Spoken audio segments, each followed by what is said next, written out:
All right. Good morning, Debbie. Thank you for joining our video podcast of Product Manager Thought Collectives, where we have a series of questions, and I think you have a really interesting background that we all can learn from. All right. Okay, let's get started. So the very first question is, how would you introduce yourself as if you were catching up with an old friend? How old are we talking about here? Let's say we've known each other for 5 years, and then we haven't seen each other for a while. Okay, cool. So I'm gonna say that a lot of things have happened in the past 5 years. The main thing being I'm finally feeling like I'm at home in the UK and I'm finding my feet. Like I know where my place is, like what my identity is in the UK, because honestly, I was already like a product leader back in Yep. Indonesia, and then I had to move to the UK and restarted my career from the beginning without knowing any single person in the UK. So it took me a while to build things up back again. And yeah, if I just look back in the past 5 years, that's gonna be like the one thing that I'm most grateful for. Like I finally feel like, okay, now I feel like at home. Like I feel like I'm finally myself again. That's such a great feeling. And I'm glad that you went from knowing nobody to, last few years you feel comfortable in the UK, really started, your own social circle, your own career circle. That's amazing. So what is your origin story to product management? It started when I joined a startup back in 2013, so a while ago now. And I joined the startup as a co-founder, so naturally I had to wear multiple hats. I started doing mostly like we had a small product, so I started doing mainly operations, just like handling the product that we are currently selling. So I handled operations. I handled like a little bit of sales conversations. But Mm, then when we decided that we actually needed to pivot to a new product because the current product is not selling very well, that's mhm. how basically I got into product management, even though at that time it wasn't called product management yet. Yeah. So I ended up being responsible for both revenue generation and product development. Oh. And at that time, it was a role that was as simple as uh, meeting the clients and Mhm. understanding what they need, Yeah. and then talking to the engineers and figure out how can we build what the clients need. And then later on, I realized that there's a name for it. It's product management. Yeah. So yeah, I had been doing product management basically since 2013, before the role became even like as formalized as it is today. Yeah, I love that story because you started doing the work, right? You talk to your customers, talk to your clients, and you talk to engineers. So these are kind of two of the fundamental skills you have to do as a product manager. That's amazing. I think similar to you, my path into product management is not linear either. I think we all found our way here, which is pretty awesome. So you have worked Yeah. at a lot of different companies, right? So some big names, including Shopify. Now you're the chief product officer at Zero Gravity. So how do you navigate politics, right? This is a sensitive topic. How do you navigate politics at big corporations like Shopify versus your current startup, Zero Gravity? Yeah, that's a very interesting question. And there's also, of course, like a spectrum, a range, because I also had been, so yeah, my smallest company would have been my startup, four people company initially, and we grew to 60 people, up to, I think the biggest one that I had joined would be Facebook. It was 16,000 people Oh, when I joined, and now they're probably 50,000 plus. I think at some point they were close to 100,000, but then they did a lot of layoffs. mhm. And then I had also been in the middle, like 200 people company. I had been in a 1,000 people company. Mm. Um, I think if we just take the essence of what politics is getting what we want from other Right. people. Yeah. Um, or getting people's buy-ins basically to do True. what we want. Yeah. Um, And I would say that navigating it in a place where it I would say basically it depends on how detached it is between what's good for the company versus what's good for yourself. So Mm, in big companies like Facebook, for mm, example, I would say that what's best for Facebook, what's best for the users versus what's best for the individuals are quite different. Like okay. those three are almost like three completely different things. So you would see things like this is the most urgent problem that the user is facing. Mm, mm, mm. And like in some cases like users like we actually have users dying like in real terms because I was responsible for um violations on the platform including like hate speech and call for violence against certain ethnic groups. So Yeah. we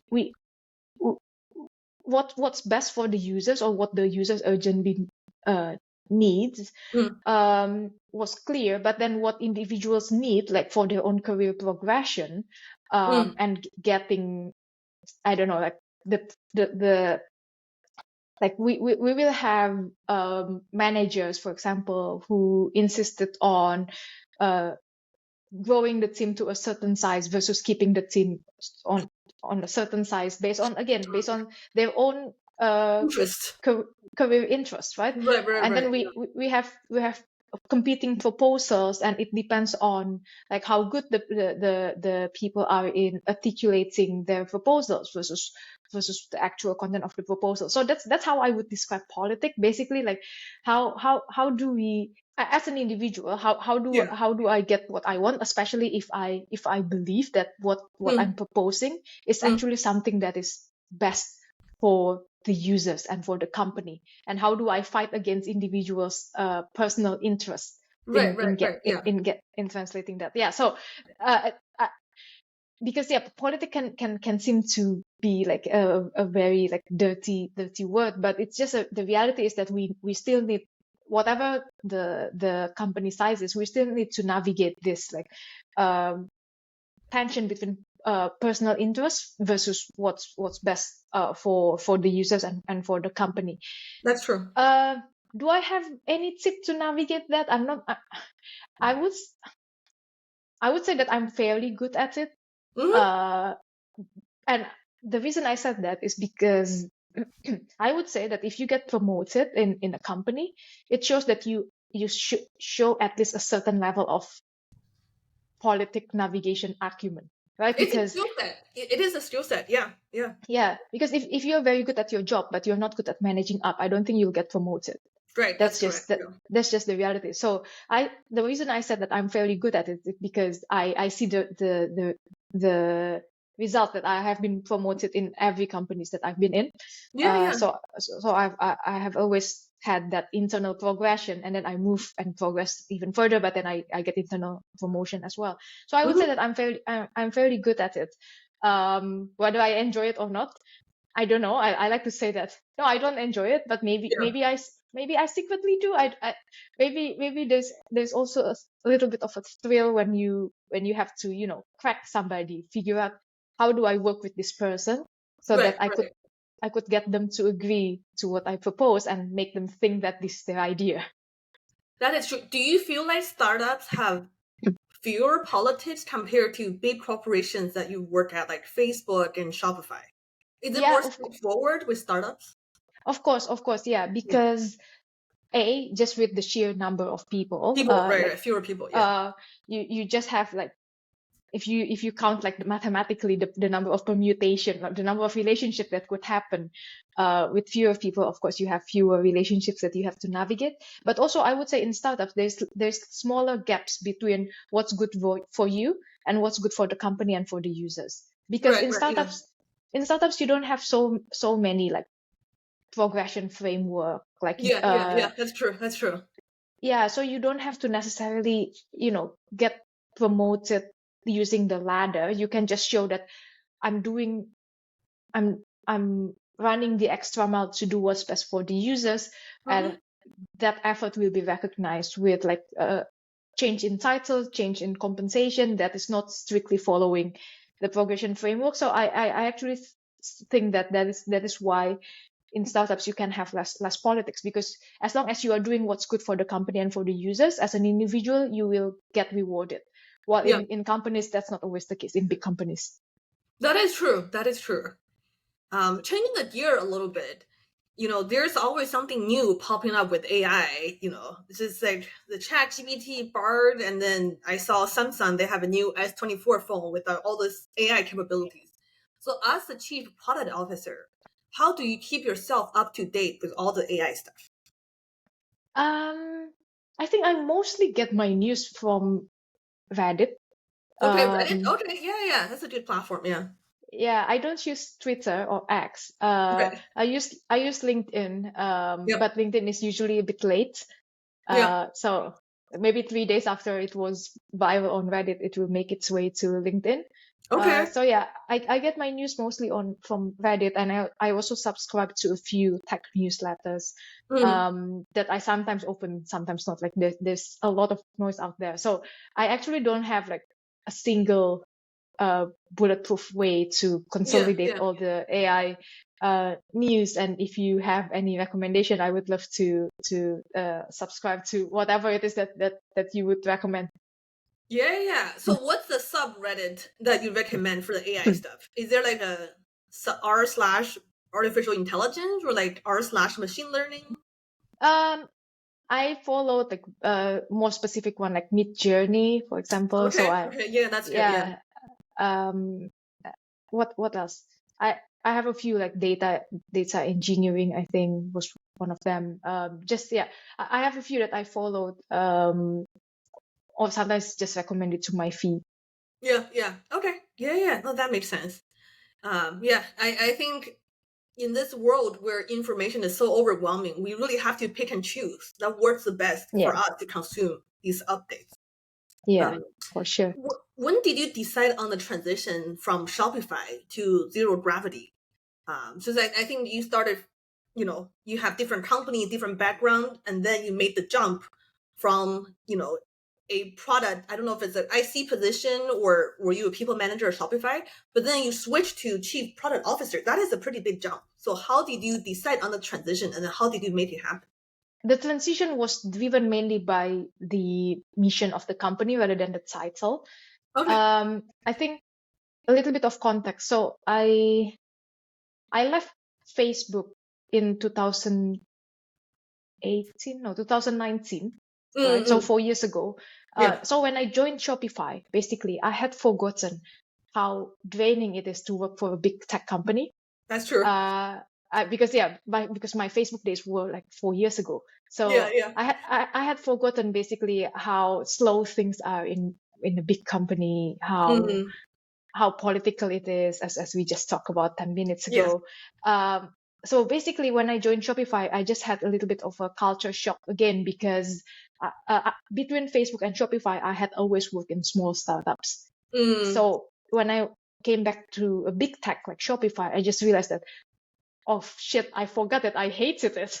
Uh, so yeah. that was like the push factor, I would say, that made me start to look outside, even though I hadn't been in Shopify for that long at that point. Mm-mm.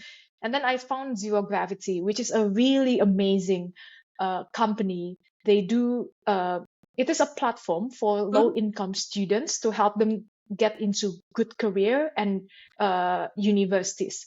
So Okay. through programs like mentoring, master classes, Yeah. and community, we help low income students to get like the opportunities that they deserve based on their ambition. But because they are not from a privileged background, they don't have like the family, friends, and connections that Right. normally propel you to get into good universities and career. So when I found Zero Gravity, it wasn't the title that attracted me to it, it was the mission. And then Mission. I Yeah. realized, yeah, I realized that they were actually looking for a chief product officer, which I thought, that's a big title. Am I Yeah. am I ready for that? Because yeah, I was a chief revenue and product officer in my old startup, but that was my old Mm, startup back yeah. in Indonesia. So it felt okay back then. But now I'm Yeah. in the UK. The I would say in the UK the competition is higher, right? Like the bar is much higher than Right. back Yeah. then when I was in Indonesia. So I basically I took my shot. I just thought my principle in life is that I don't want to reject myself. Right. I will let other people reject me if they want Oh, to. So I have this was based on when I was looking for scholarships to study in the UK. I already rejected myself from Oxford and Cambridge because okay. I just thought of course I wouldn't get into Oxford and Cambridge, so I didn't Mm, even apply. yeah, yeah, Like yeah, again, like because I didn't come from like a privileged background, I didn't know anyone who would go to Oxford and Cambridge. I just thought it's out of my reach. Why would I apply? yeah.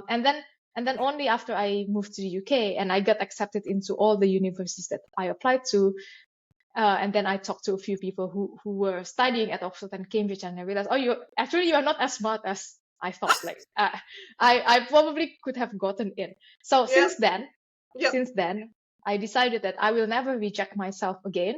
So Okay. even if there's an opportunity that looks like out of reach, I would just apply. Yes, And if they don't think I'm good enough, then they'll just reject me.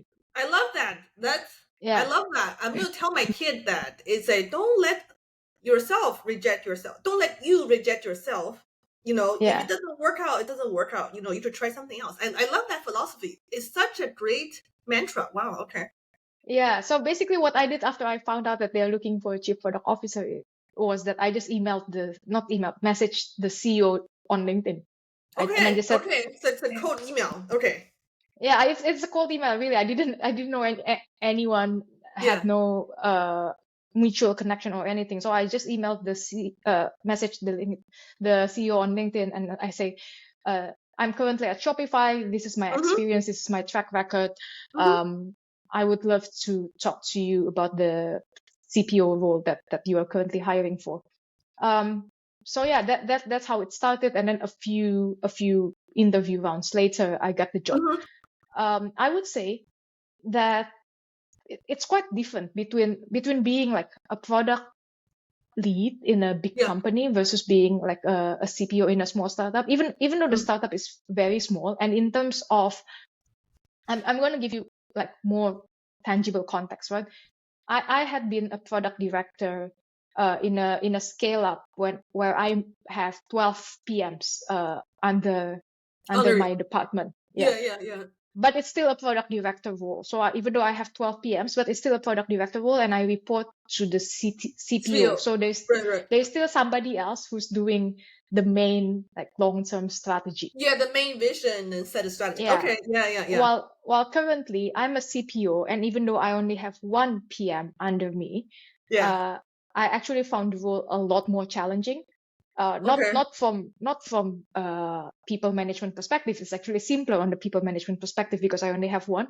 But in terms of figuring out what is the long-term product vision, like how do we ensure like commercial viability in the Mm-hmm. long term, and Yeah. how can we make sure that the product is built to enable that commercial viability, Yeah. instead of just build the product that looks nice but not commercially viable. Yeah. I found a lot more room to think about that and to discuss that with the CEO in this organization now. Okay. So Okay. Yeah. so Yeah. yeah, That's amazing. Yeah. yeah. That's such a great story because, first of all, you took a leap of faith yourself. You cold email the CEO, and then you also prove yourself in the process because you have experiences leading startups and also being involved in like Facebook, Shopify, a few big names. And then you really prove yourself. It's not a matter of, oh, you have to have a huge size. It's more about like in the position of CPO, you set the direction, you communicate with the CEO and set the strategy for the company. That's amazing. So I know every day could be different for CPO, but if you have to pick a typical day, what is your daily routine as a CPO?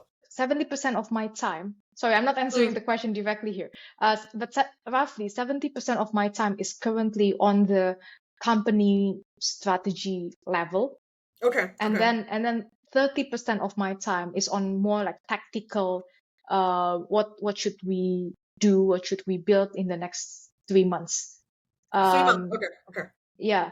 So a typical day would be I will have a couple of hours of meetings with like the other team members. So I work very closely with the CEO, the COO, who's also heading up sales, the CTO, and the chief marketing officer. So I would spend a couple of hours a day at least talking to them. And then I will have probably about 2-3 hours for myself to do like thinking, deeper thinking. And then I will also have a couple of hours of liaising with my team. So liaising to the people that I manage, like my product manager, my designer, the engineers. So yeah, a typical day would look like that. A little bit of thinking time, a lot of coordinations with the other execs team, especially because we are also at the beginning of the year. So there is a lot of annual planning going on. And then talking to the people in my team that executes the strategy.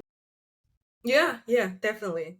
So throughout your career, you started in Indonesia, and then you moved to Dublin, Ireland for Facebook, and then you moved to London, right? So how is the tech scene in London compared to Dublin, Indonesia, or other places you work at? And then do you have any meetups for product managers you recommend in London? So definitely Dublin is very small. I wouldn't compare it. Okay. And also when I was in Dublin, I was living in a silo basically. At that time, because we were all young, so we live with like flatmates, like housemates, and then and then it was basically like, oh, who is your flatmate from? Like, where is your flatmate from? Are they from Google, from Facebook, or LinkedIn, or maybe like Reddit or Airbnb? So so basically that's the circle. It's all like big tech companies. Right. And we were just like young people trying to make our way in the big tech world. So it felt quite siloed. Like I didn't community, I would say. Right. In London, there are a lot more startups. That I would say that there are so many like exciting new startups here. So definitely the tech scene feels quite vibrant and that's the word I lively. was thinking as well. It's more lively, right? Okay, that's Yeah, cool. yeah. For product managers, I would say so Lenny Wachitsky, Lenny has a newsletter and has a community. Yes. So I hosted Lenny's meetup a few times. Oh, that's amazing. Wow. Okay. That's amazing. And it's always been quite well attended, like 40-50 people. Wow. So that's always fun, and there's one usually once a month. Okay. Yeah, so I would definitely recommend that. Yeah. I also personally hosted what I called London Tech Supper Club. Head supper. It's a very British English, right? The Yeah. supper. It's not dinner. It's supper. Okay. Yeah. Although after that I said, we're just gonna go out and have dinner. I didn't say we were gonna go out and have supper. So it's just the name, because dinner club is not really a thing. So I also host London Tech Supper Club once a month. And that is just a small dinner, basically. It's like a dinner between 8 to 10 people in different in different restaurants in London. But that's not just for product managers, it's also for anyone who works in tech, essentially. So we have software engineers, designers, data scientists, or people who are aspiring to go to tech. So definitely I have a meetup page. It's a very low effort for me. Like I love that. When we publish this newsletter, I'll make sure to put a link in the format of the YouTube videos, so then people will know if they want to attend. That's amazing. I like that idea because so I went to one of the breakfast club organized by Ha in the Bay Area, and then I met a lot of like product leaders. So I think maybe this year I want to do something similar. Maybe a brunch, maybe a dinner or supper. Or maybe even a hiking event, right? So people can talk and communicate. I think That would be healthy. That's a healthy choice. That is actually very interesting, yeah. And initially, so I initiated London Tech Supper Club when I was at Shopify, and I Okay, was yeah. honestly like bored and unchallenged. Oh, okay. So when I started London Tech Supper Club, I actually had more ideas as well. It's not just going to be dinner. I thought Yes, that's amazing. Yeah. we're gonna do volunteer together. I thought we can Okay, go yeah. to schools and teach them like this is how a career in tech could look like. Mm-hmm. That was the ambition. Yes. And yeah, it's still doable. It's just now Yeah, I have less yeah. time to do it. Yes, that's amazing. And ideas spark from each other when you talk and make new friends. Yeah. One last question for this video podcast is, what is some advice you have for people who want to move to a new country, a new continent to be a product manager? Or maybe in tech overall, you move from Asia to Europe, right? Maybe somebody else want to move from Middle East to Canada or Mm-hmm. to Asia, right? So when you move cross continent, Yeah. what is some advice you have for people who might not have any connections in the new country? I think, well, first of all, I would say do not try to move country and then become a new role, like No, become, okay, don't change profession. Okay, don't yeah. change profession. Okay, That would be my yeah, first advice, because yeah. there's only so many new things you can handle at the same time. I agree, yeah. And you have a better chance of getting a PM role in London if you're already a PM. Right, Right. So yeah. I would say, first of all, be kind to yourself, I would say. Mm-hmm. I think initially I took it really hard on myself that I already had an established career in Indonesia. I had a Yeah, lot of friends, and then suddenly I had zero friends. yeah. I still remembered it was Chinese New Year, actually, like the New Year's Eve of Chinese New Year. And then Yeah. I was like, I'm literally alone. Like I have nobody Oh, to celebrate it with. yeah, Um, I hear you, yeah. so it's definitely hard, but maybe I also had unrealistic expectations that I would make like good friends quickly. So Right. Takes yeah, time. it takes time, for sure.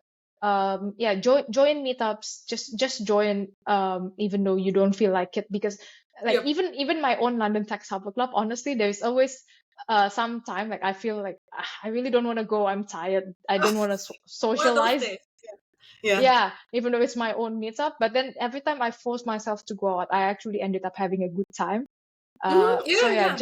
just go out and meet people, and then it's a numbers game, right? Out of the 10 Yes. people that you meet, you'll Yes. you'll probably get along well with one person. One, right? That's true. Yeah, and you probably only need five. Like you don't need a Yeah. lot, like especially when you're already at like my age, like mid-30s. Uh, Yeah. yeah. That's such a great advice. Okay, so two takeaways. The first one's be kind to yourself.